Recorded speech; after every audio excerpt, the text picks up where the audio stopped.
भारत में कितने राज्य हैं, उनके नाम क्या क्या हैं, उनका सांस्कृतिक, भौगोलिक और व्यापारिक महत्व क्या है, ये तो आप सभी जानते ही होंगे। लेकिन क्या आप ये जानते हैं कि भारत के उन राज्यों के नाम किस तरह रखे गए, उनके नामकरण का आधार क्या था? अगर नहीं जानते तो ये वीडियो लास्ट तक जरूर देखना, क्योंकि आज की इस वीडियो में मैं आपको बताने वाला हूँ भारत के 29 राज्यों के नाम कैसे रखे गए। पूरा भारत अपने अंदर बहुरंगी विविधता और सांस्कृतिक विरासत समेटे हुए है, जिसकी सबसे बड़ी खासियत ये है कि वो सभी विविधताएं अलग अलग राज्यों में अलग अलग हैं। चाहे वो बंगाल में उत्सव की तरह मनाया जाने वाला माँ दुर्गा पूजा हो, या फिर महाराष्ट्र का गणेश उत्सव, या फिर बिहार की छठ पूजा, ये तीनों ही त्योहार भले ही अलग अलग हैं और अलग राज्यों में मनाए जाते हैं, लेकिन तीनों ही त्योहार जातियों में बटे हुए भारत को एक करते हैं और अपने आप में उन राज्यों की सांस्कृतिक विरासत समेटे हुए हैं। ठीक इसी तरह से भारत के सभी राज्यों के नाम भी हैं जो अपनी अपनी सांस्कृतिक विरासतों को दर्शाते हैं। जैसे कि अरुणाचल प्रदेश में प्राकृतिक संपदाओं का भंडार है, जिस वजह से संस्कृत शब्द अरुणाचल से अरुणाचल प्रदेश का नाम लिया गया, जिसका मतलब होता है उगते सूर्य का पर्वत। आंध्र प्रदेश, ठीक इसी तरह से दक्षिण प्रदेश की क्षेत्रीय भाषा को परिवर्तित करके आंध्र प्रदेश का नामकरण भी किया गया था, जिसका मतलब होता है ताप्ती नदी के किनारे का देश। बिहार, एक समय था मगध या विहार में बौद्ध भिक्षुकों का निवास हुआ करता था, जिस वजह से मगध या विहार का नाम बदलकर बिहार कर दिया गया। विहार का मतलब होता है एक बहुत बड़ा बगीचा।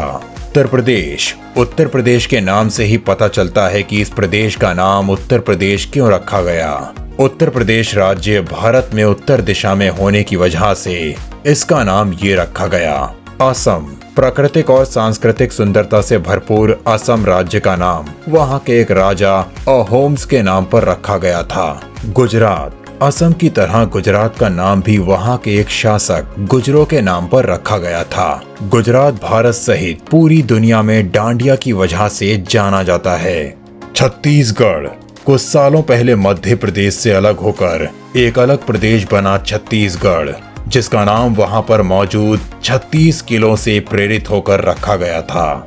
जम्मू और कश्मीर, जम्मू का नाम भी वहां के एक राजा जम्मू लोचन के नाम पर पड़ा था और कश्मीर का नाम वहां पर मौजूद अनगिनत खूबसूरत जलाशयों के कारण पड़ा था। गोवा, भारत का सबसे छोटा राज्य गोवा, जिसका नाम गाय के नाम पर रखा गया था।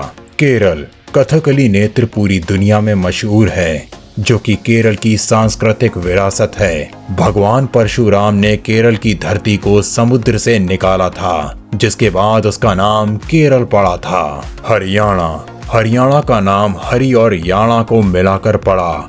हरि का मतलब हुआ ईश्वर और याणा का मतलब जंगल।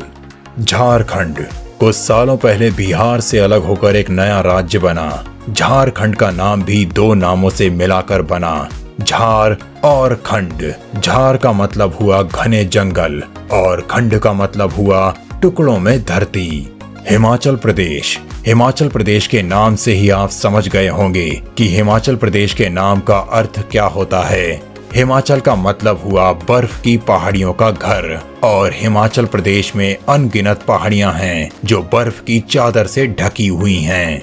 मध्य प्रदेश, उत्तर प्रदेश की तरह मध्य प्रदेश का नामकरण भी उसकी भौगोलिक स्थिति के कारण हुआ। मध्य प्रदेश भारत के मध्य भाग में स्थित है। कर्नाटक, डेक्कन के पठार के नाम पर कर्नाटक का नाम पड़ा, जिसका मतलब होता है बुलंद। महाराष्ट्र, नाम से ही इस प्रदेश के गौरवशाली इतिहास का पता चलता है। महाराष्ट्र भी दो शब्दों के मेल से बना है। महा, जिसका मतलब होता है बड़ा, महान, और राष्ट्र का मतलब हुआ राष्ट्र या देश की जनता। मेघालय राज्य का नाम भी संस्कृत से ही लिया गया है, जिसका मतलब होता है बादलों पर वास करने वाला।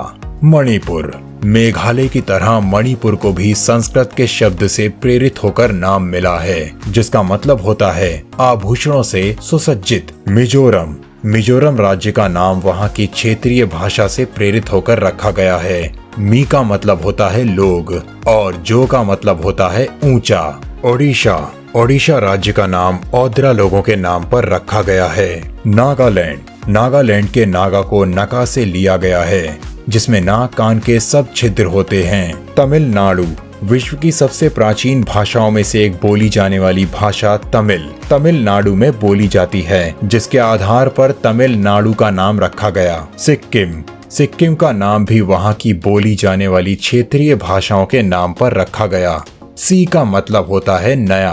पंजाब चावल के कटोरे के नाम से जाना जाने वाला प्रदेश। पंजाब का नाम वहाँ बहने वाली 5 नदियों से प्रेरित होकर पड़ा। राजस्थान भारत में सबसे गौरवशाली इतिहास रखने वाले राज्यों में से एक। राजस्थान का नाम वहाँ के राजाओं के आधार पर पड़ा। अब तो आपको पता ही चल गया होगा कि आखिर भारत के सभी राज्यों का नामकरण कैसे हुआ। आज की वीडियो में बस इतना ही। आपको आज की ये जानकारी कैसी लगी वो आप हमें कमेंट बॉक्स में कमेंट करके जरूर बताना, और जानकारी पसंद आए तो वीडियो को लाइक करके शेयर भी कर देना। मिलते हैं आप सबसे बहुत ही जल्द एक नई जानकारी लेकर।